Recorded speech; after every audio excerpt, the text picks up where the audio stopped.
So hi, I'm Sam, and the title of this is Understanding Early Self-Regulation. When does self-regulation become dysregulation? How are we defining self-regulation? So we're taking the definition from Nig. Regulation is the ongoing dynamic and adaptive modulation of internal state, emotion or cognition, or behavior mediated by central and peripheral physiology. And what are we regulating? So we're talking about the behavioral regulation of autonomic arousal, defined from a composite of heart rate, RSA, so that's respiratory sinus arrhythmia, and movement. And now there's a ton of stuff to say about that. There are some people that think of the autonomic nervous system very much in terms of differentiable, fractionable subsystems, whereas we're treating it as a one-dimensional construct here. Tons to say about that. More detail on these reviews linked at the bottom of this page, or just get in contact if you've got any questions. But for now, we're averaging heart rate, respiratory sinus arrhythmia, and movement for a single one-dimensional composite measure of autonomic arousal. Okay, so self-regulation in various forms is related to lots of different psychopathologies. I'm not going to be talking about that in more detail here, but just to flag it up, these references are also from Nig. So today I'm going to be talking about two findings I've described as weird.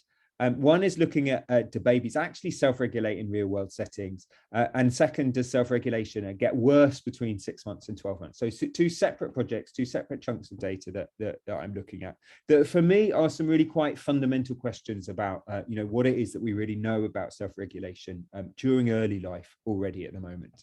Okay. So remember this definition that we started with. So I've just been writing a paper saying that really in quite a fundamental way, whilst I agree with this definition, I think it's a very good definition.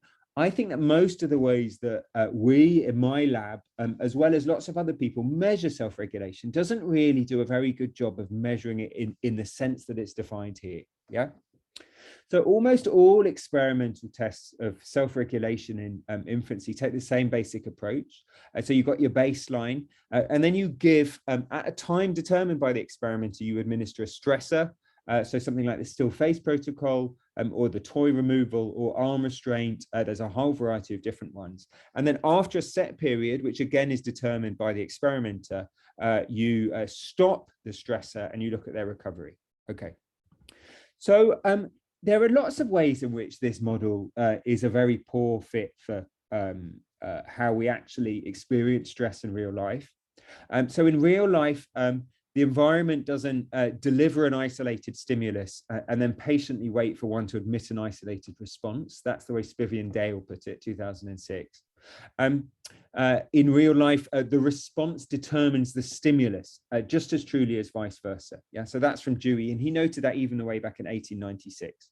So just to explain what I mean by these ideas and what these other people are meaning by these quotes, let's compare two examples of a toy removal. Yeah, so the first is, as I just described it, in a lab battery where the experimenter in a controlled setting, the experimenter administers this one single stressor, yeah, waits for 2 minutes, and then from a stopwatch removes the stressor after 2 minutes. Yeah, let's compare that with a real world version. So say I'm with my son Freddie, and we're out shopping, and he, as often is the case with children when they're out shopping, gets a bit overwhelmed, a bit overstimulated, a bit uncomfortable at the fact that he's getting dragged from shop to shop without really knowing, what the aim is, because I'm not, telling him what I'm doing, I'm just shopping. And rather than doing what he would normally do, which is negotiate, these exogenous stressors mean that he's more inflexible in his cognition, and he'll pick up a toy and say, oh, I want it. Yeah, I'm out shopping with him. I'm often in a hurry. I would say, no, you can't have it, talk to him more strongly than I normally would, which then increases his stress still further. And he becomes even more set in his ways. I would attempt physically to remove the toy from him, which will lead to a tug of war, which increases his stress still further. He might, lose the tug of war, sit down with a bump, make a noise, hurt his bottom. Other people might turn around in the shop to look. The toy might get broken through this exchange. And we basically get a chain reaction of events where one thing leads to another, Yeah. So there are a variety of different ways in which this real world toy removal differs from the experimental version that I've mentioned. Yeah. One, the lab version is passive. Yeah. The child isn't in control of when the events take place. Yeah. The experimenter determines what happens. Yeah. But in the real world, stressors only happen when your behavior causes a stressor to happen. Yeah. So there's nothing, things aren't just flashing on and off externally out of the darkness. Yeah. In a way that experimenters love to do. The child is an active agent in the world. Yeah. And secondly, there's not just one stressor. Yeah. And then we wait and then it disappears. Yeah. One thing causes another, causes another, causes another. So you get this self-feeding, replicating cascade. Yeah. So these are some really, really important kind of differences between the two. So that's what I was talking about a lot in this paper, talking a lot about other people who've pointed out similar differences in different contexts, like Edelman, really, really nice kind of writing about this. Yeah. So, but we like the definition. Yeah, I think this is a good definition. Yeah. But I think it's a legitimate question based on how little work has looked at this, to ask this question, well, do we actually do self-regulation in this sense, yeah, during early life? Do we actually modulate our behavior contingent on our arousal state? And if we do, the mechanism for how we do this would be a very simple one, yeah? It's allostasis, and the predictions from Nig are very clear. In response to an increase in arousal, I would modulate my behaviors to decrease my arousal, yeah? And in response to decreases in arousal, I modulate behaviors to increase my arousal. Yeah, so very simple predictions for what self-regulation should look like in real world settings. Yeah, so we tested this. So we measured the autonomic arousal in 12-month-old infants. So this is arousal defined, as I mentioned at the beginning, from a composite measure. So an average measure of heart rate, respiratory sinus arrhythmia, and movement. Yeah. I'm actually looking at the course of the whole day, but only during segments when these 12-month-old infants are at home and awake. Yeah, and that's mainly just because at times when they're outside, they're quite often strapped in a buggy, and we didn't want those types of factors to be kind of getting in the way of our data. So we're just looking at times when they're at home and awake. Yeah, so I've got my arousal data during the course of the whole day here. Yeah.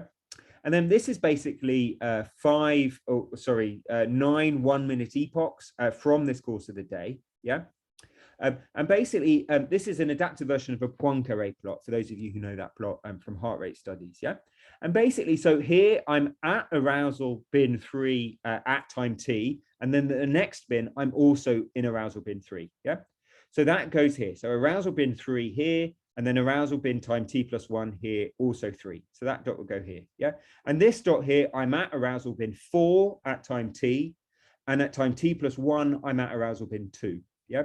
So that would go arousal bin t 4, arousal bin t+1 2. So that would go here in this square here. Yeah. So we basically populate the graph epoch by epoch in this way. Yeah. So the predictions from allostasis are very simple. Yeah. If I'm at a high arousal state at time t, yeah, I should be down regulating my arousal state to the next state. Yeah. If I'm at a low arousal state at time 2, I should be increasing my arousal to the next state. Yeah. So we basically tested this and whether the data actually fits this. Yeah.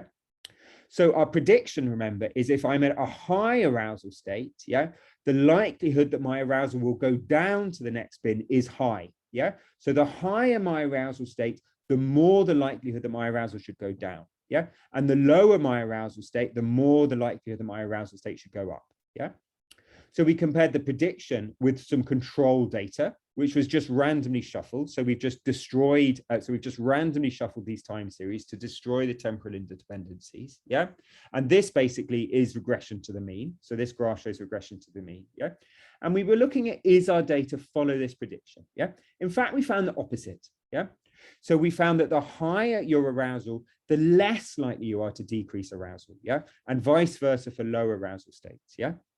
Another way that we looked at it was just looking at the density of the dots on this line of where they stay at the same arousal state from bin 1 to the next. Yeah. Our prediction based on allostasis was that intermediate arousal states should be the most stable, and that high and low arousal states should be less stable because we're correcting for them. Yeah. So this was our prediction based on allostasis. Yeah. The real data, we found exactly the opposite. Yeah. The real data, we found that high and low arousal states last longer than intermediate arousal states. So the way that we described in this paper is high and low arousal states are sticky. Yeah, they last longer than you'd expect them by chance. Yeah, we did that based on we found the same pattern across multiple timescales. Yeah, when we downsampled our data into 1 second bins through to 60-second bins through to 900-second bins. Yeah, we found exactly the same pattern across multiple timescales. So this is the finding that extreme high and low arousal states are sticky. Yeah. So there's a variety of reasons why this could be. It could be because high and low arousal states have intrinsically higher hysteresis. Yeah. So that's a term from physics meaning the stickiness of a state. So we know that sleep, for example, is a sticky arousal state. Yeah. When I'm in that state, I'm likely to stay in it for a long time. Remember, we excluded sleeping states from this data, but it could be that naturally occurring low and high arousal states have high hysteresis in the same way. Yeah? Another possibility is that high and low arousal states cause self-reinforcing stress cycles. Yeah, similar to that example I was giving you of the toy removal. Yeah, where one thing that can be outside to the baby causes a change in behavior. Yeah, which causes then indirectly further increases in child arousal. Yeah, there's another talk that I've just recorded looking at these self-reinforcing stress cycles across a dyad. Yeah, how they can happen across a dyad, but the same thing can also happen within an individual, as in the toy removal task example that I've given you. Okay. So those were EGs from earlier, the dysregulation example in another talk and the toy removal example I've just given you here. So this is this difference between self-regulation, yeah, how an increase in infant arousal can cause allostatic corrective mechanisms, which causes then a decrease in infant arousal, so correcting for it, yeah. So that's what we think of when we think about self-regulation. But there's much less research into dysregulation, so dynamical approaches to understanding dysregulation. So this is how an increase in infant arousal may cause these types of metastatic dynamic dysregulatory mechanisms. Yeah, similar, and again, we talk about this a lot in this paper, similar to mechanisms that have been shown in, for example, cognitive maintenance models of anxiety. Yeah, operating via changes in how the infant interacts in the environment, physical or social. Yeah, we don't know this yet. We haven't shown this. All that we've shown is that high and low arousal states last longer than you'd expect by chance. Yeah, so high and low arousal states are sticky. Yeah, and it could be because there are these types of dynamic dysregulatory mechanisms whereby increases and decreases in arousal become amplified over time. Yeah, that's the opposite of allostasis. Okay, so future questions. So we think now, based on this data, it's a legitimate question to us, do we self-regulate in real world settings? Yeah, we've got a load of data from this from experimental paradigms, but experimental paradigms are very different to the real world. Yeah, so do we dynamically and adaptively modulate our behaviors to correct for increases and decreases in arousal? Yeah, in 12-month-olds, the data suggests, you know, if anything, there are active dysregulatory properties, or that just this idea of hysteresis. Okay, so yeah. Okay, so part 2 of the talk is looking at a different aspect of dysregulation. Yeah, and this is from some data from my PhD student Zeynep. I'm the second supervisor. Edmund Sanuga-Bark is her first supervisor. And what Zeynep did for her PhD was she tested about 80 typical infants longitudinally, the same infants at 6 and 12 months. And she did a version of the toy removal task that I was just talking about. So this is lab version, bearing in mind all the caveats about lab measures that I've been talking about already. Okay? 15 seconds of baseline, 15 seconds of toy removal, repeats times 3 with a baseline at the end. And she video coded what we think of as traditional self-regulatory behaviors like gaze aversion and self-soothing, as well as reactivity. So that's facial and vocal affect. Okay. So this is a bit of a busy graph. I'll talk you through it bit by bit. So this is time in seconds. These boxes are the times when the toy was retracted, and the toy present are the times of the baseline periods. Yeah. So the thick red line shows the baby's reactivity at 6 months. I should say this is still all in prep. These graphs are subject to change, but we're pretty confident that this finding is going to stay. Yeah. So the thick red line shows the reactivity at 6 months, increasing during the toy removal and decreasing thereafter, yeah, as you'd expect. Yeah. The dotted red line shows the child's reactivity defined from the same children using exactly the same way to exactly the same setting at 12 months. And you can see that the dotted red line goes much, much higher than the thick red line. Okay, so that is reactivity. So that's facial and emotional reactivity. Yeah. When we do the same thing looking at regulation, so this is the thick blue line, yeah, and this is the dotted blue line, you get less of a change. So regulatory behaviors don't seem to change a lot between 6 months and 12 months, but reactivity, so that's facial and vocal affect, does seem to go up at 12 months compared to 6 months, yeah? And when you break this down by different types of self-regulatory behavior, yeah, so this is distraction, this is looks to mother, looks to experimental approach, yeah, you see that across the board, there's no real significant changes between 6 months and 12 months, yeah. And when you break this down by different independent reactivity measures, yeah, so this is negative affect, negative vocal affect and negative behavioral affect, then you see particularly for negative facial affect and negative vocal affect, yeah, at 6 months you get them, but you get them much, much more at 12 months compared to 6 months, yeah, and this is highly significant as a pattern in the data. Okay. So this is this finding that when we first thought it, I thought, well, I haven't read this before, but it must be quite a well-known finding. It's quite an easy experiment to do, and there must be lots of people out there who've measured it. And we really haven't been able to find very much in the data about this idea that reactivity, but not regulation, increases between 6 months and 12 months. Yeah. And obviously, given that this exact measure that we used is a clinical screener, and all of those citations that I started with about how excess regulatory behaviors, how poor self-regulation, which often includes these reactivity measures, is a marker of later psychopathology. We think it's really important to understand why this is, yeah? Theoretically, you know, someone who works at the boundary between attention control and affective control, yeah, attention control, we're reasonably, we think at the moment kind of increases, not necessarily linearly, but it increases continuously between about 0 and 10 years, yeah? And if it is the question that affective control, defined in this way as emotion reactivity to challenge, gets worse during the course of the first few years of life, yeah, before it starts to get better, yeah, then I, would really say at the moment, we really don't have much theoretical insight yet into why this is, yeah? Why does emotion reactivity to challenge increase during the first few years of life? And why does it show a different trajectory to attention control? Okay. So one possibility, yeah, which is quite a common sense one in a way, is it might be to do with the difference between feeling an emotion and showing an emotion. Yeah, between 6 months and 12 months, they just get used, they just realize that when I have a toy taken off of me, if I show a lot of negative facial affect in response, I'm more likely to get the toy given back to me. Yeah. So that's one thing which, as I say, it isn't just a low level point because it impacts on these behavioral measures from which big conclusions are being drawn. Okay, so this is something we're looking at. So we're looking at the regulation between autonomic arousal and vocalization type affect and intensity, and we're looking at that with respect to things like children growing up in chaotic households, later attachment outcomes, and so on and so forth.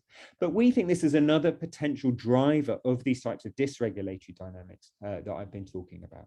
Okay, so just to say what I've said, so we've got some evidence that it certainly at 12-month-old data in naturalistic settings, it looks like we can't see much evidence that children are actually self-regulating. In fact, if anything, the opposite.